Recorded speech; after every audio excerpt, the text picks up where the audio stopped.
Hello, my loves. Today we have a very special person who's going to tell us all about weather. I would like you to meet Professor Moisture. Do you wonder about rain, snow, sleet, and hail? Hi, all. I'm Professor Moisture, and I'll be telling you about water. You can call it rain, you can call it snow, you can call it sleet, you can call it hail, but it's water all the same. Did you ever wonder how old water is or where it comes from? The answer might surprise you. The next time you see a pond or even a glass of water, think how old that water might be. Do you really want to know? I thought you did. You brush your teeth this morning? Well, some of the water that you used could have fallen from the sky yesterday, or a week, or a month ago. It's pretty new. But some part of that water is very old and was around during the times of the dinosaurs or even longer. Or maybe it's a little newer, like from the time when the pharaohs were building pyramids. You see, there's only limited amount of water and it gets recycled. Yep, it keeps going round and around. We call it the water cycle. Yes, you have a question? No, it's not like a jet ski or bicycle for water. It's not something you can ride. It is how water goes around and around. Let me explain. First, I would like to say that water is very important. Imagine an empty lake. The fish would be very unhappy. Imagine an empty ocean. Your day at the beach would be like going to a hot desert. And since you are mostly made up of water, let's just say you would be a lot lighter.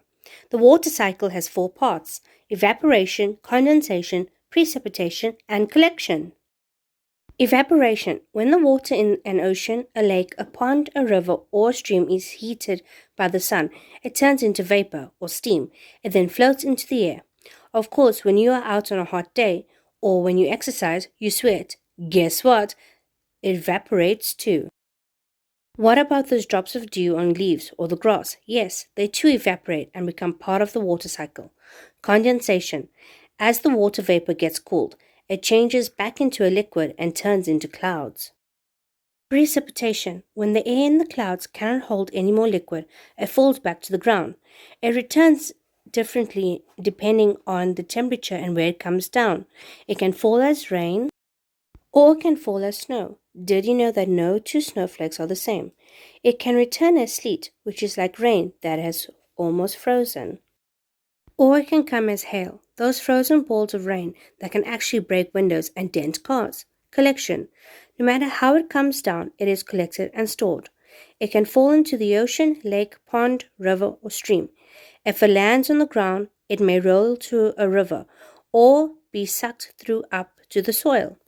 It may even pass through to the ground to an underground lake or river that could be used for later. Now what happens tomorrow when the sun comes out? That's right, the water cycle starts all over again. Oops, the sun is out! But don't worry, Professor Moisture will return. After all, I am part of the water cycle: evaporation, condensation, precipitation, and collection.